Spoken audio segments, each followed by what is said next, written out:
Hey there, and welcome. Today, we're going to jump into a topic that, well, it affects every single one of us, from huge corporations all the way down to you buying your morning coffee. I'm talking about taxation. I know it can seem really complex, but stick with me, and I promise, by the end of this, you'll have a much clearer picture of how it all works. So let's kick things off with a pretty basic question. Ever really stop to think about how all that stuff we use every day, the roads we drive on, the schools our kids go to, the hospitals we rely on, how does it all get paid for? Well, the short answer is taxes. They're kind of like the financial engine that keeps a country running. Okay, so what is a tax, really? The official definition calls it a compulsory contribution. But the part I want you to focus on is in the common interest of all. This is super important. It means you're not paying for one specific service, like a toll for one specific road. Nope, you're chipping into the big pot for the collective good of everyone in society. All right, here's a quick roadmap of where we're headed. We'll start with the core ideas, then we'll break down the two main types, direct and indirect taxes. After that, we'll take a closer look at both, and yes, we'll dive into GST. Finally, we'll touch on who makes the rules and why they're always changing. Let's get into it. All right, Section 1, what are taxes? Before we get into all the different kinds of tax, it helps to understand the big picture philosophies behind how a tax system can even be set up in the first place. So fundamentally, there are three main ways to do it. First, you've got a progressive system. This is pretty common. It just means that higher earners pay a larger percentage of their income in tax. Then there's a proportional system. You might have heard this called a flat tax. It's simple. Everyone pays the exact same percentage. And finally, you have a regressive system, where lower income groups actually end up paying a larger share of their income. Okay, let's move on to the most fundamental split in the world of taxes. Pretty much every tax you can think of falls into one of two buckets. It's either direct or it's indirect. Getting this difference is absolutely key to understanding everything else. So what's the actual difference? Well, a direct tax is exactly what it sounds like. You pay it straight from your pocket to the government. Think about income tax. It comes right out of your salary. The burden is on you, and you can't shift it to someone else. An indirect tax, on the other hand, is a bit different. It's collected by someone in the middle, like a shop. They charge you the tax, and then they're the ones who pass it along to the government. So the burden gets shifted onto you, the final customer.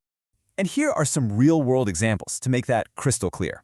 For direct taxes, you've got income tax and corporation tax. Those are the big ones. On the indirect side of things, we're talking about the goods and services tax, or GST, value-added tax, or even the tax that's baked into the price of a movie ticket.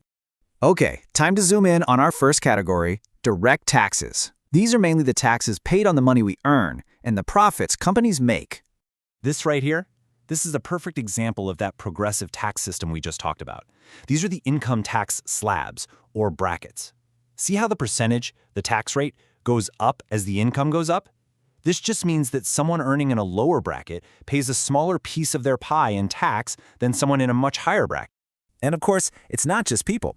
Companies also pay a direct tax on their profits. We call that corporate tax. Now, to make sure companies with huge profits can't just use a bunch of loopholes and exemptions to pay zero tax, there's a safety net. It's called the minimum alternate tax, or MAT, and it basically says, hey, no matter what, you have to pay at least this minimum amount. Let's switch gears. Now we're talking about the tax we probably run into most often, every single day, indirect tax. And we're going to focus on what was probably the biggest tax reform in recent history, the Goods and Services Tax, or GST. So what is this GST thing anyway? At its heart, it's a single tax that's applied to goods and services. But the real game-changing part is this phrase, credit for taxes paid at previous stages. This is the secret sauce that stops the old tax-on-tax problem where you'd end up paying tax on a price that already had a tax built into it. Wow, okay. This slide really paints a picture of the complicated mess GST was meant to clean up. I mean, just look at all those different taxes. Before GST, a business might have had to deal with all of these at both the national and state levels. GST came in and swept them all up into one unified system. Now, GST isn't just one rate for everything. It's broken down into different slabs. As you can see, essential items are taxed at a much lower rate, while things we'd consider luxuries get hit with the highest rate. It's a way to try and build some fairness into an indirect tax system. So let's just recap the power of GST. It's all about making things simpler and more efficient. The biggest win was getting rid of that cascading tax-on-tax effect. That alone helped create a single, unified national market, making it way easier to do business across the country. So, who gets to decide all this? Who has the actual power to create and collect all these taxes? Well, for that, we need to look at the rulebook, the country's legal and constitutional framework. The legal foundation for all of this is Article 265. It's very clear. No tax can be collected unless there's a law that says so.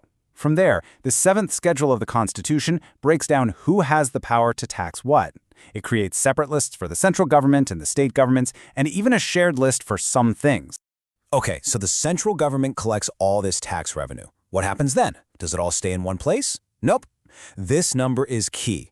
The 15th Finance Commission recommended that for the period between 2021 and 2026, a whopping 41% of the central tax revenue should be shared back with the states so they can fund their local needs. Now, obviously, tax systems aren't set in stone. They have to change and evolve as the economy changes. So let's take a quick look at some of the major reforms that have shaped the system we have today. When you look at this timeline, you start to see a clear pattern emerge over the decades, right? There's been this constant push towards making the system simpler and more efficient. Back in the 90s, it was about widening the net.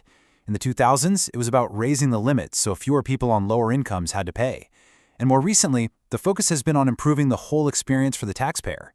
It's always a work in progress. So let's bring it all home and circle back to our very first question. Why does any of this even matter?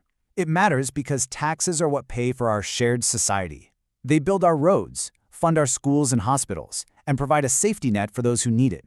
And, depending on how they're designed, they can also be a powerful tool for reducing inequality and helping the whole economy grow. And that really brings us to our final thought. Our society, our economy, our world, it's not standing still. It's changing all the time. And that leaves us with a really important question to think about. As our needs as a society change, how should our tax system change and evolve right along with them? Something to chew on. Thanks so much for watching.